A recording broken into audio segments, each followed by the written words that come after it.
Film, serial qəhrəmanları hansı kitabları oxuyur? Son vaxtların ən yaxşı serialları siyahılarında yer alan Ted Lasso'nun birinci mövsümü ilə başlayaq. Bu serial müəyyən məqsədlər naminə Amerikadan İngiltərəyə futbol klubuna məşqçilik etmək üçün gətirilən, əslində isə bu idman növü barədə elə də çox məlumatı olmayan, pozitiv və ünsiyyətçil bir insanın başına gələn hadisələrdən bəhs edir. Gəlin son 3 ildir işlədiyim sahə ilə birbaşa əlaqəsi olan bu ekran işinin birinci sezonunda qəhrəmanların oxuduğu kitablarla tanışalaq.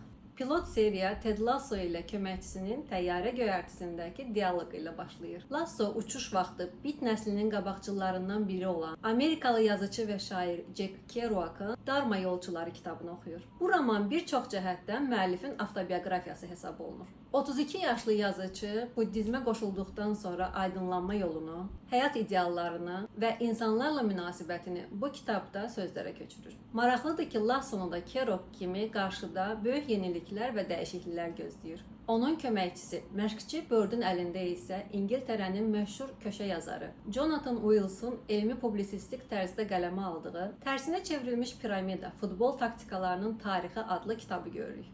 Burada idman yazarı futbol taktikasının yaranmasından müasir dövrə qədər keçdiyi inkişaf yolunu araşdırır, müxtəlif oyun kombinasiyalarına aydınlıq gətirir, taktiki düşüncənin dəyişiklik prosesini göstərir. Bununla da tamaşaçılara ilham edilir ki, filmdə futbolun nəzəri tərəfindən məşqçi Bird, mənəvi tərəfindən isə Lasso cavabdehlik daşıyacaq. Növbəti səhnəyə keçək. Lasso komanda ilə tanış olduqdan sonra komanda üzvlərinin hər birinə kitab hədiyyə edir. Komandanın vuran ayağı, egoist və şöhrətpərəst ulduzu Jamie Tarta, Amerikalı yazıcı Francis Scott Fitzgerald'ın Gözəllər və Lənətlənmişlər romanını verir. Jamie kitabı görən kimi onu bir kənara tullayır, heç üzünü də açmır. Maraqlıdır ki, Fitzgerald'ın sadəcə ikinci olan bu romanında Amerikanın caz dövrünün elitası təsvir edilir, var dövlət, status və əyləncə həvəsinə tənqidi baxış sərgilənir.